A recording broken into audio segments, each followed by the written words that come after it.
Hey y'all, it's your girl Sarah and Corra, and we are a truly wonderful pair. Grab some wine and get comfy as we journey through Wisteria Lane and all its insanity. We will be watching Desperate Housewives for the first time through a modern day lens, and as a housewife fan myself, I feel like it's my duty to watch this series based on reality gold.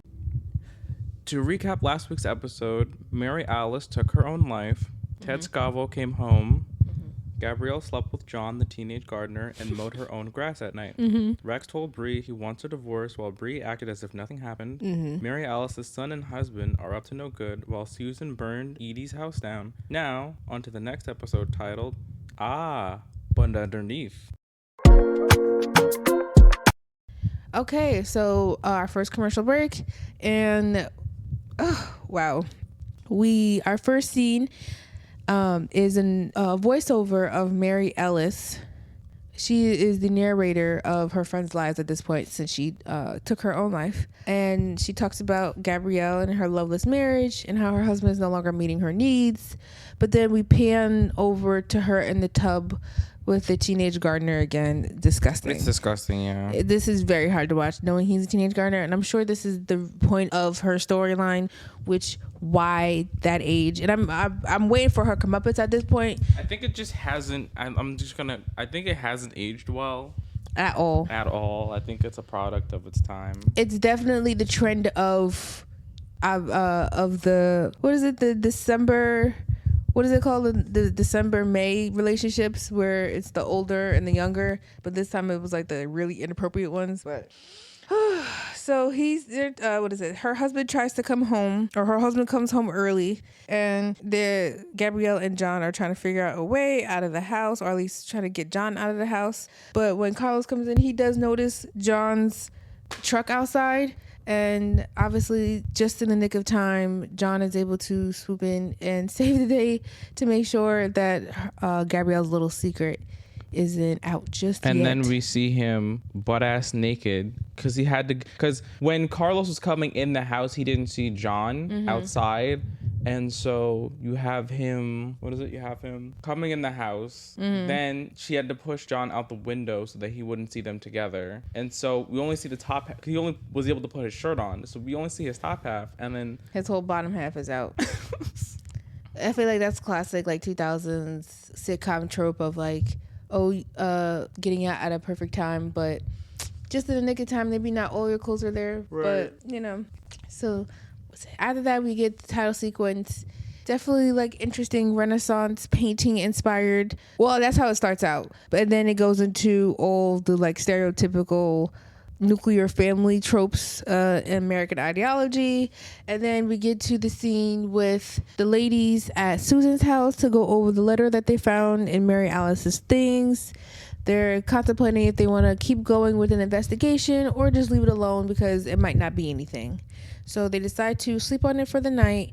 And as the montage of each lady they montage through each lady's homes because they all find it difficult to sleep.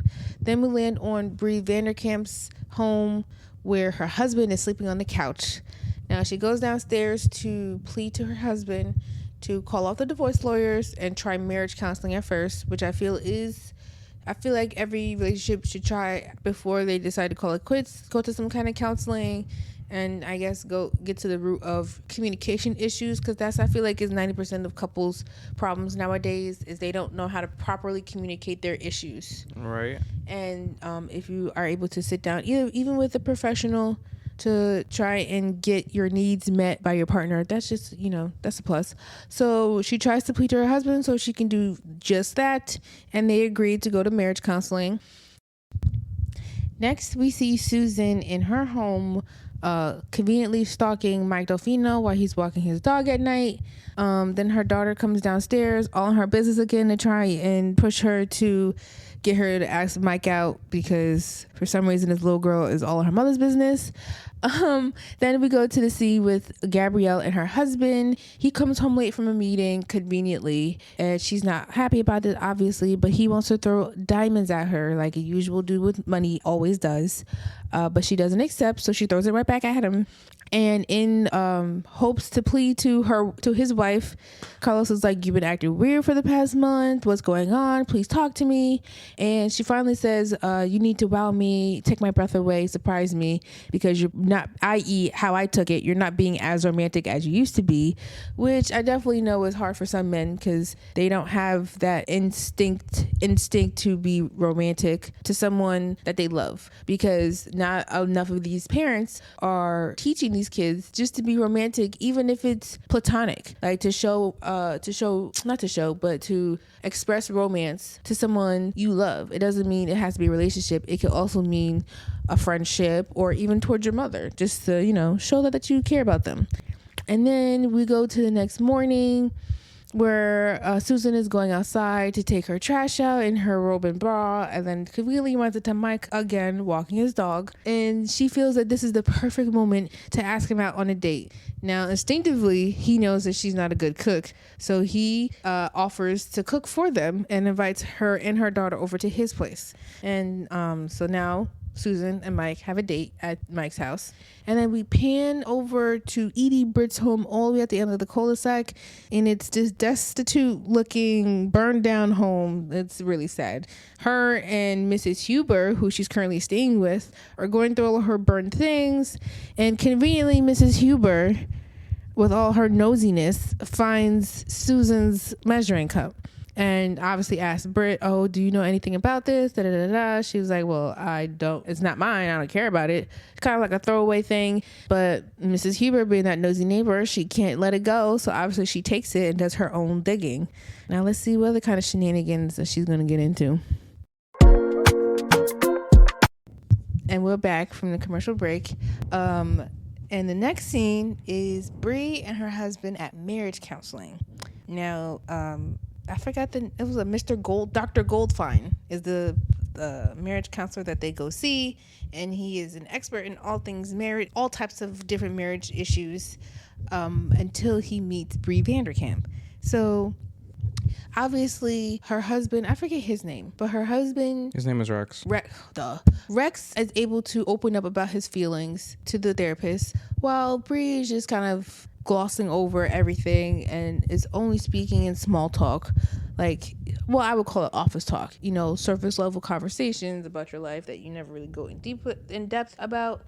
But in this case, it's her marriage she needs to get in depth about, and she needs to open up to her husband. And instead of listening to his feelings, she's hyper focuses on the marriage counselor's button, and it seems that it's like dangling. The button on his jacket. The button on his jacket is dangling, and ironically they're talking about her only talking about like entry level type of like very surface level conversations, while Rex is like giving very vulnerable analysis. Yes, he is more in tune with his feelings versus someone who is emotionally unavailable, although she was at one point emotionally available, which is why they probably got married and had a family and all that.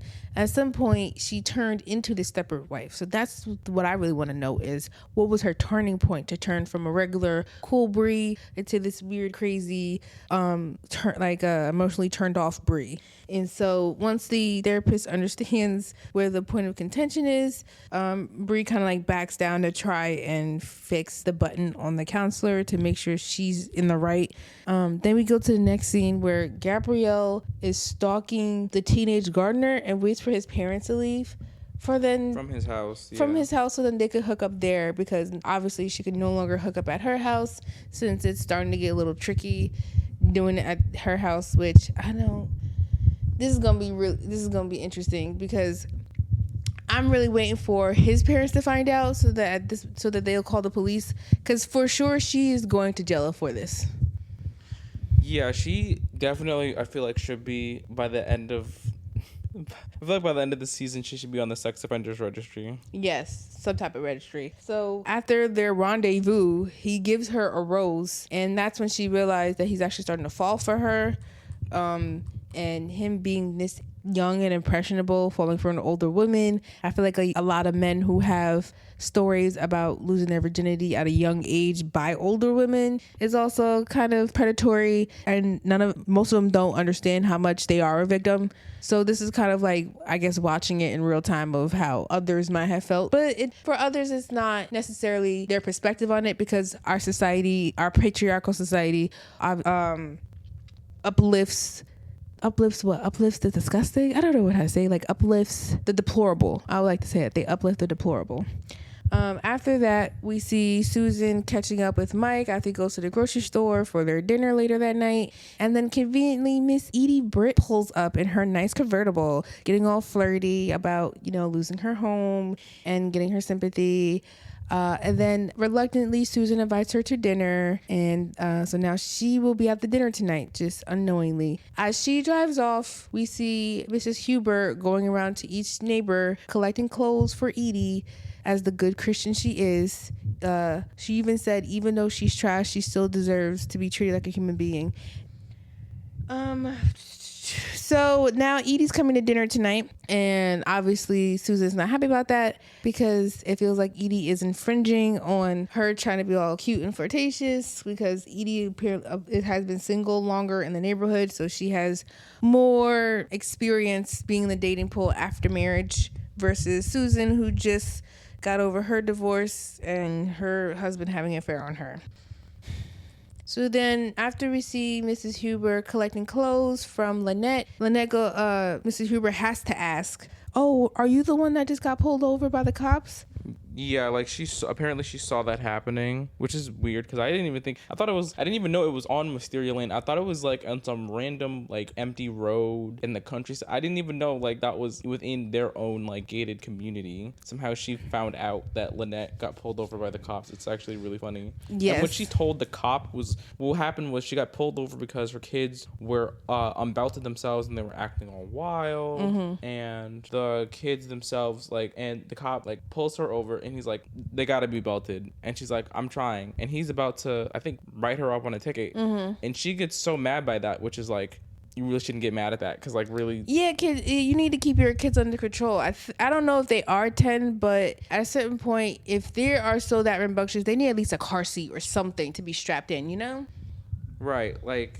They need something else to lock them in, or maybe a double belt. I've seen cars with a lot more restrictive kid seats. Mm-hmm. And then this is a situation where I wouldn't mind if she put her kids on the leash, because yeah, if you have kids like this, they definitely deserve to be on the leash, because it's hard for her to keep track of all of them, and she's the only one taking care of them. Mm-hmm. I feel like her husband makes maybe enough money for her to kind of get maybe they can communicate a little better about what she needs, because it feels yeah, I think with him being out on business all the time and her not having a support system, my thing is, where's her mother? Where's her family? I feel like in this case, if you have more kids, you would definitely need to rely on your village a lot more. Mm-hmm. Because with the way they acting, you need someone that has that stern hand or that stern tone that can talk them into obedience, or at least into some discipline.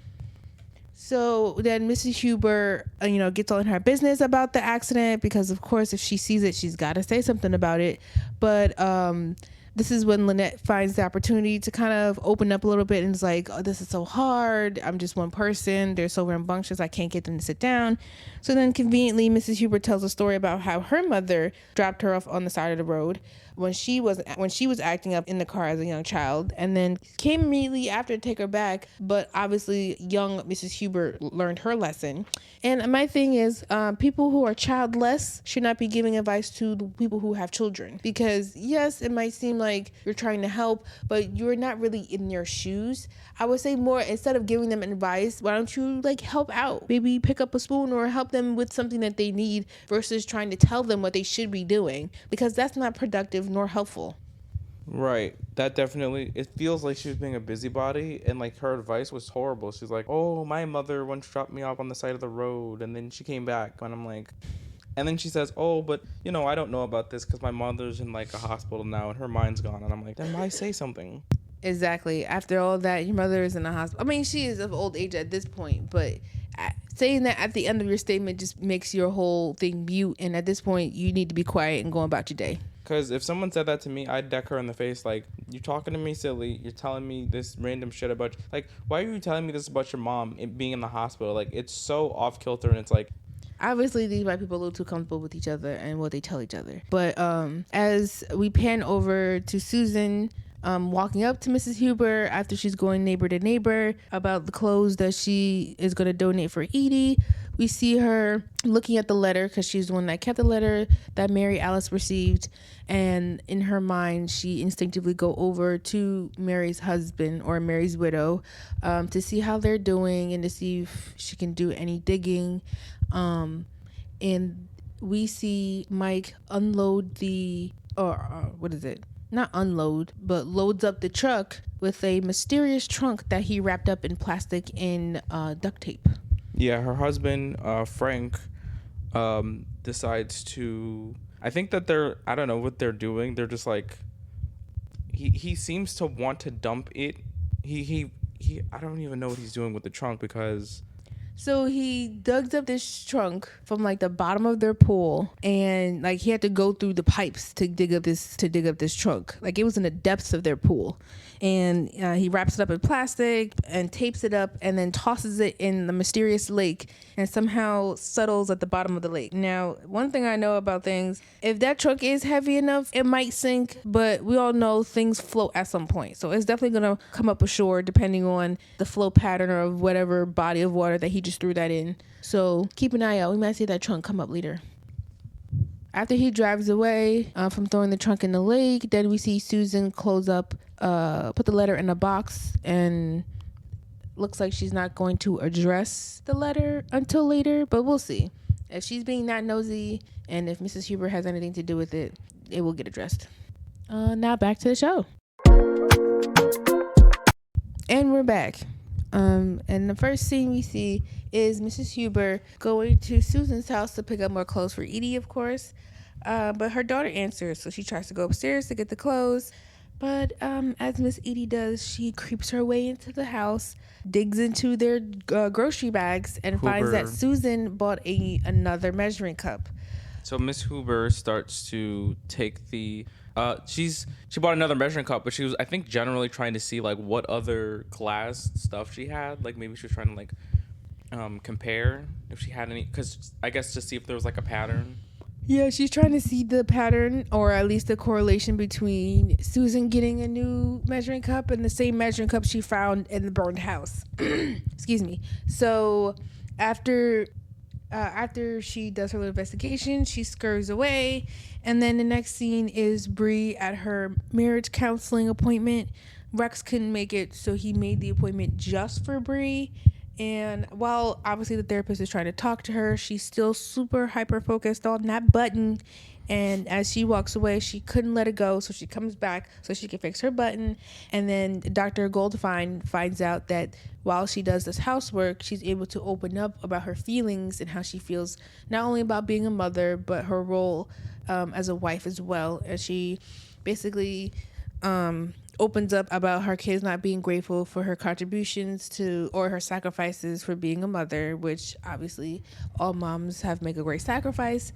But after that, she basically closes back up again and everything is back to normal. After we see, what is it?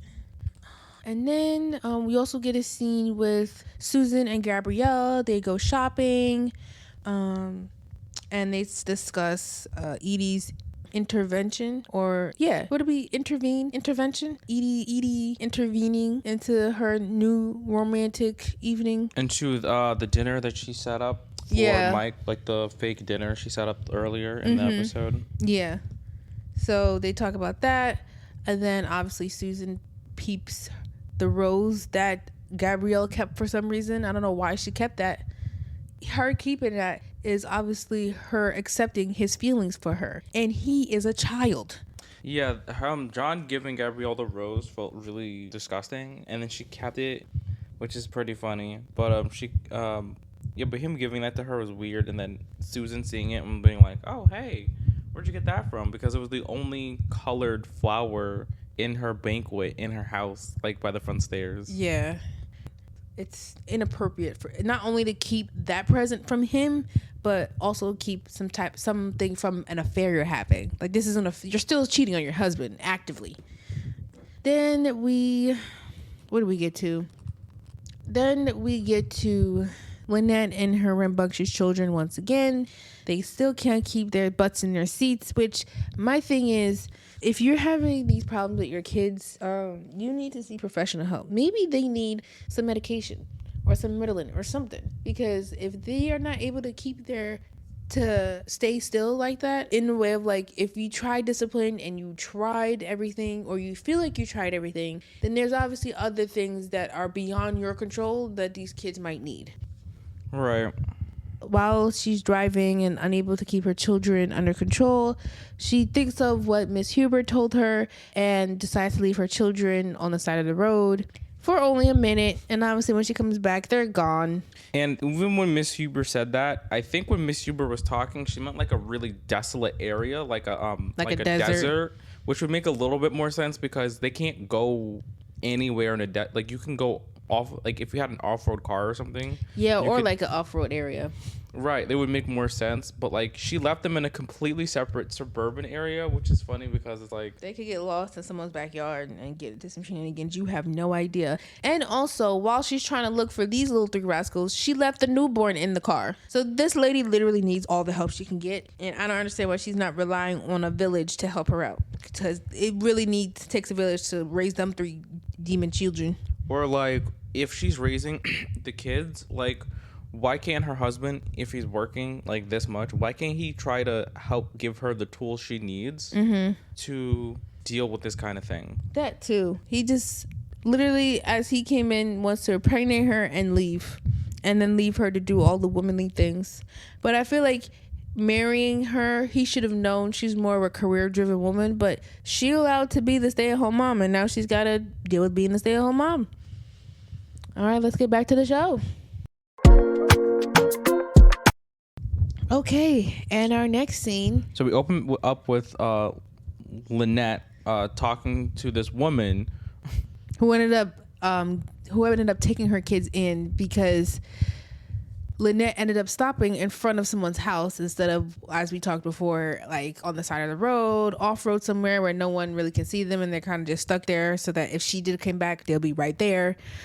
So the lady says that, yeah, they're inside eating cookies, but because she, in fact, obviously saw Lynette abandon her children, she gets very aggressive and is like, hey, I can call child services. And because she's getting aggressive towards her mom, the kids are like, stay away from my mom, and basically like push this lady over so she falls over, luckily saving the day, and they all run away. Now, surprisingly, the kids learned their lesson and ended up buckling their seats. So, I mean, yeah, it was a really funny scene though, because like, this woman is giving me like, if anything, you're giving me sex offender vibes. You picked up my sons, right? And now she's withholding my children. And she started like holding, like squeezing Lynette's arm, like actually like grabbing accosting her. Like, I understand you're trying to stop what you feel is an unfit mother, but if she did just come back and she's like, oh, well, I'm here to pick my kids up, and it was just a misunderstanding, that means you need to give the woman her kids back and mind your damn business. That reminds me of a time I was working at Walgreens, and this mom was bad. Like, Lynette is a good mom because she came back and she cares for her kids. This mom was bad. Like, she legit, I told you, remember? She never came back for a kid? She did, but she took like 30 minutes to come back because she was 30 minutes. She was trying to discipline the kid, but it's very clear that the kid had no idea what the hell she was trying to get him to do. You left your child in Walgreens for 30 minutes? So you mean she left Walgreens to come back to Walgreens for the child? Yeah, she left Walgreens and then came back when she realized it was missing. I'm like, what? How you forget your child? I genuinely have no idea. Some people shouldn't be parents. How old was the kid? The kid was probably around like 8 or 9-ish. Oh gosh, that's a young kid to be forgetting. He kept trying to take a toy that he didn't have access to, and his mom left him there because she's like, "Oh, if you want to keep acting like you can afford that toy, I'm gonna." You know, parents do that, and they do it to threaten the child so the child can act right. if obviously in the case of Lynette, if you are going to do it, make sure you come back within 5 minutes, or I wouldn't say completely abandon your child, but to just leave them all together in a store by themselves for 30 minutes is kind of weird, because what are they going to do? They're not working there. They're just going to be walking around for what? Now that you just have a missing child. Like, God forbid y'all call the police, which I'm sure that's why the Walgreens closed. They didn't do nothing. But God forbid y'all called the police. Then what? Then she gonna be a missing child. Right. I was a little afraid because I was like, should I call someone? And I kept asking everyone, and everyone's like, yeah, it's fine. I'm like, is this fine? It's like, right. This is not fine. This obviously is not fine. But now that the kids are safe, everybody's in the car. She drives off. And then the next scene, we see Gabrielle pondering over her pretty single rose as Carlos pulls up in her new convertible, brand new car, all the upgrades and updates and that he gets for her. Another big shiny gift to throw in her face.